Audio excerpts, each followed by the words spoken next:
नमस्कार दोस्तों, मेरा नाम विकास और स्वागत है आप सभी का हर्ष स्टडी में। दोस्तों आज के इस वीडियो में हम प्रश्नावली 5.8 का क्वेश्चन नंबर 5 को सॉल्व करेंगे। तो देखिए यहाँ पर क्वेश्चन नंबर हमारा 5 दिया है कि मध्यमान प्रमेय सत्यापित कीजिए। ठीक है, यदि अंतराल a, b है, ठीक है, उसके बाद से क्या दिया है कि फलन f(x) बराबर x³ - 5x² - 3x, जहाँ a बराबर 1 है और b बराबर 3 है, तो f' बराबर में 0 के लिए c बिलोंग्स टू 1, 3 को ज्ञात कीजिए। ठीक है, तो दोस्तों इस क्वेश्चन को सॉल्व करने से पहले आपसे एक रिक्वेस्ट है कि आपने अगर पार्ट 1 नहीं देखा है तो उसको आप ज़रूर देख लीजिए, क्योंकि उसमें हमने रोले के प्रमेय को बहुत ही आसान तरीके से समझाया है। ठीक है, उस पार्ट को आप देख लेते हैं तो इस क्वेश्चन को हम बहुत ही आसान तरीके से सॉल्व कर लेंगे। तो चलिए इसको भी हम सॉल्व कर लेते हैं। तो देखिए यहाँ पर क्या दिया है कि f(x) बराबर x³ - 5, तो इसको हम पहले उतार लेते हैं यहाँ पर, क्योंकि ये हमारा फलन है, इसी को हल करना है। f(x) बराबर x³ - 5x² - 3x। ठीक है, तो अब देखिए इसमें हम थोड़ा सा जान लेते हैं कि रोले के प्रमेय का नियम क्या होता है। यहाँ पर देखिए, यहाँ पर नियम होता है कि कोई भी फलन बहुपद होना चाहिए। ठीक है, तो ये हमारा फलन है, बहुपद का मतलब कि एक से अधिक पद होना चाहिए। तो ये देखिए ये एक पद है और इसके साथ 2 और जुड़ा है, तो ये बहुपद है। और दूसरा क्या है कि यह अवकलनीय होना चाहिए। तो इसको देख लेते हैं अवकलनीय है या नहीं है। तो चलिए इसका हम अवकलन करते हैं। पहले इसको लिख लेंगे कि यहाँ पर लिख देते हैं कि फलन बहुपद है।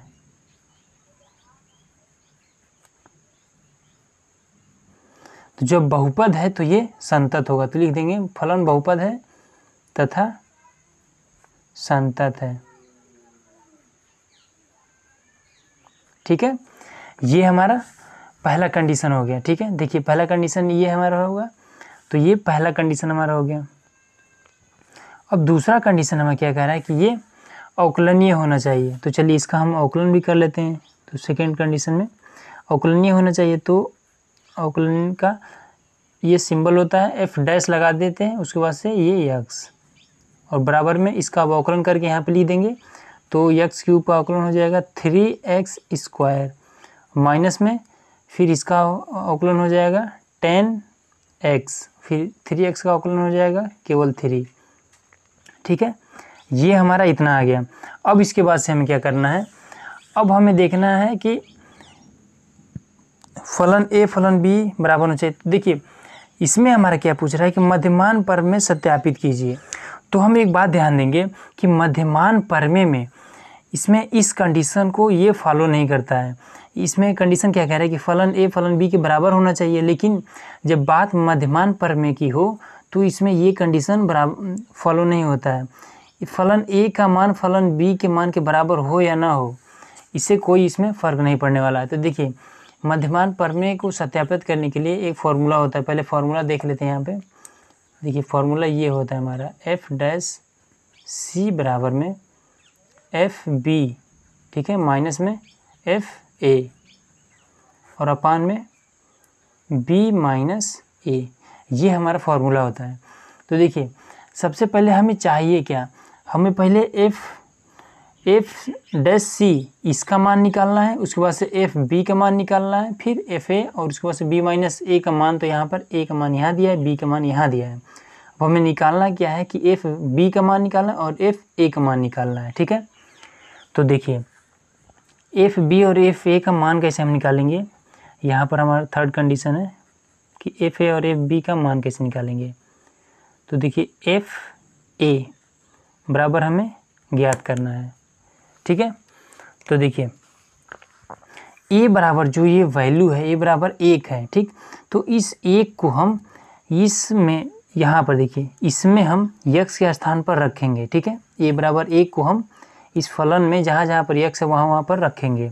तो देखिए ये पहले लिख लेंगे कि f(x) बराबर में x³ माइनस में 5x² माइनस में 3x। ठीक है, तो जहाँ जहाँ पर x क्यूब है, जहाँ जहाँ पर यक्स है वहाँ पर हम a बराबर में 1 रखेंगे, ठीक है। तो चलिए रख लेते हैं ये f1 बराबर में 1 क्यूब माइनस में 5 और 1 का स्क्वायर माइनस में 3 गुणे 1, इतना हो गया।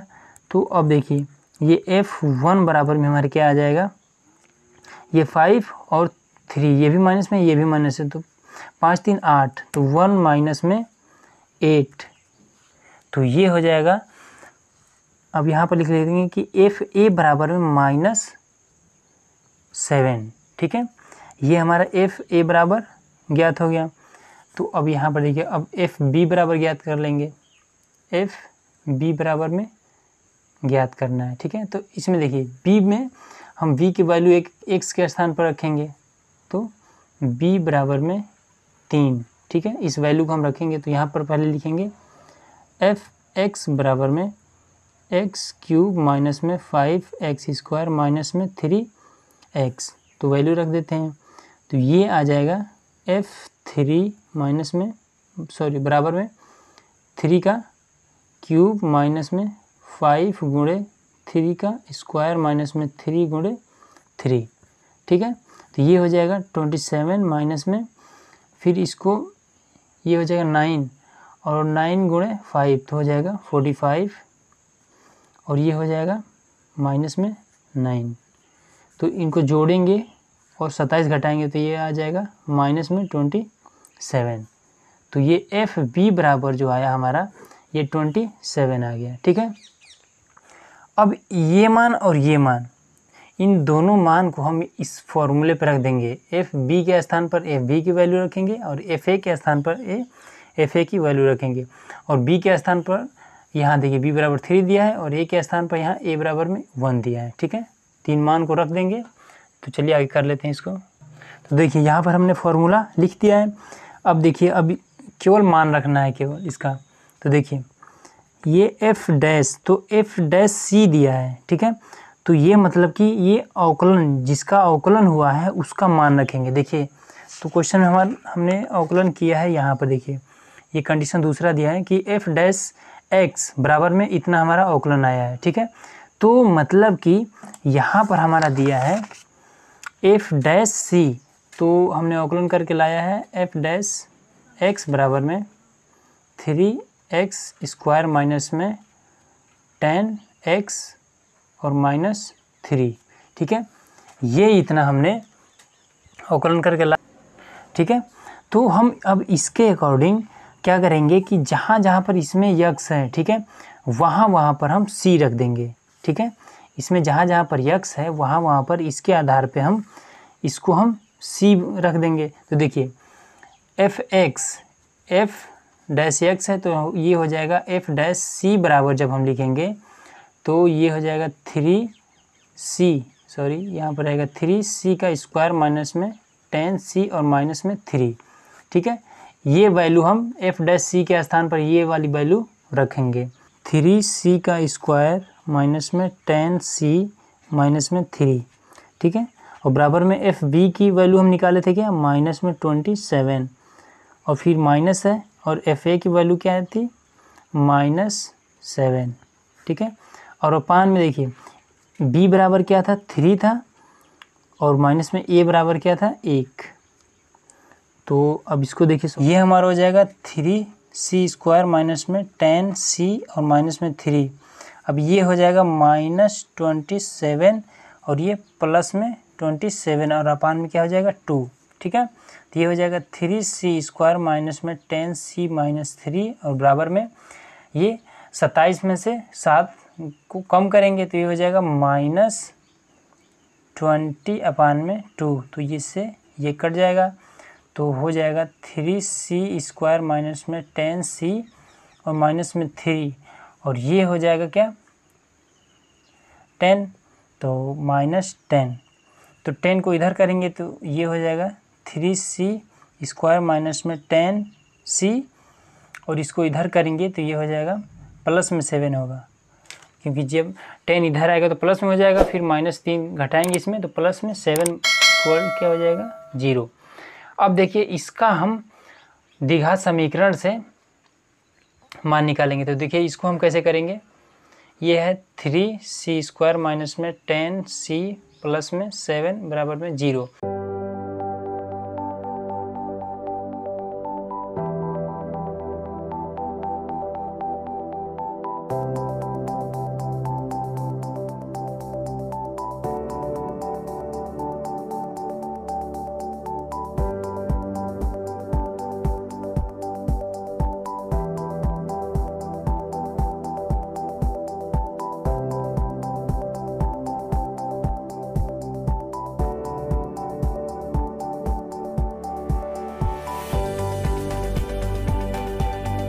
जीरो, ठीक है। तो ये देखिए c बराबर आया 1 और दूसरा जो आया c बराबर क्या आ जाएगा, इसको करेंगे तो 7/3, ठीक है। यहाँ पर देखिए क्वेश्चन क्या कह रहा है कि c की जो वैल्यू है वो 1 और 3 के बीच में ही आना चाहिए, ठीक है। ये बिलोंग्स टू का मतलब ये है, c बिलोंग्स टू का मतलब यही है कि जो c की वैल्यू है वो 1 और 3 के बीच में आना चाहिए, बीच की वैल्यू आना चाहिए। तो देखिए 1 जो 1 है, इन दोनों के बीच की वैल्यू लाना है, तो 1 है तो 1 तो ये आ ही जा रहा है, तो हमें 1 से अधिक लाना है, ठीक है, और 3 से कम लाना है। तो ये क्या हो जाएगा, C0 = 1 हो जाएगा। और ये देखिए, तो देखिए 7 का जब हम 3 से भाग करेंगे तो इसका जो वैल्यू आएगा वो आएगा 2.33, ठीक है। तो ये देखिए 1 और 3 के बीच की ये वैल्यू है, ये जो है 1 और 3 के बीच की वैल्यू है। तो इसको हम क्या लिखेंगे कि c बराबर में 7/3 बिलोंग्स टू 1,3, ठीक है, इसको हम लिखेंगे, ठीक है। अब देखिए आगे हमारा रोले के प्रमेय का हमारा देखिए चौथा कंडीशन क्या होता है कि f' बराबर में 0, ठीक है। तो इस चौथे कंडीशन को भी हम करेंगे। तो देखिए चौथा कंडीशन हमारे लिख देते हैं, f' बराबर में 0, ठीक है। तो हमारा f' बराबर जो वैल्यू आया था, यहाँ पर देखिए, यहाँ पर ये इस वैल्यू को हम सिद्ध करेंगे। तो ये हो जाएगा 3x² f' बराबर 3x² माइनस में 10x माइनस में 3, ठीक है। तो देखिए इसको आगे कर लेते हैं। तो ये हमारा हो जाएगा, जब c के अकॉर्डिंग करेंगे तो इसको लिख देंगे क्या, 3c² माइनस में x और माइनस में 3 और बराबर में 0 लिख देंगे, ठीक है। अब इसका हम द्विघात समीकरण के हिसाब से इसका हम मान निकालेंगे। तो देखिए इसका मान डायरेक्ट हम निकाल दे रहे हैं। तो देखिए इसका गुणनखंड हम इस फॉर्मूले से करेंगे, श्रीधराचार्य के फॉर्मूले से इसका गुणनखंड करेंगे, -b प्लस माइनस रूट में v² माइनस में 4ac/2a, ठीक है। इस पर हम इसका मान निकालेंगे, ठीक है। तो चलिए हम डायरेक्ट इसको कर दे रहे हैं, c बराबर 1/3 और 3, ठीक है। तो ये हमारा c बराबर जो चौथे नियम के हिसाब से हमारा c बराबर है 1/3 और 3। तो देखिए हमारा लाना क्या था, c बराबर हमें 1,3 इन दोनों के बीच की वैल्यू लाना था, ठीक है। तो 1/3 ये भी 1 से कम है और ये 3 के ये बराबर है, तो इसलिए इसको हम क्या लिखेंगे कि C नॉट बिलोंग्स टू 1,3, ठीक है। और ये हमारा सिद्ध हो जाएगा।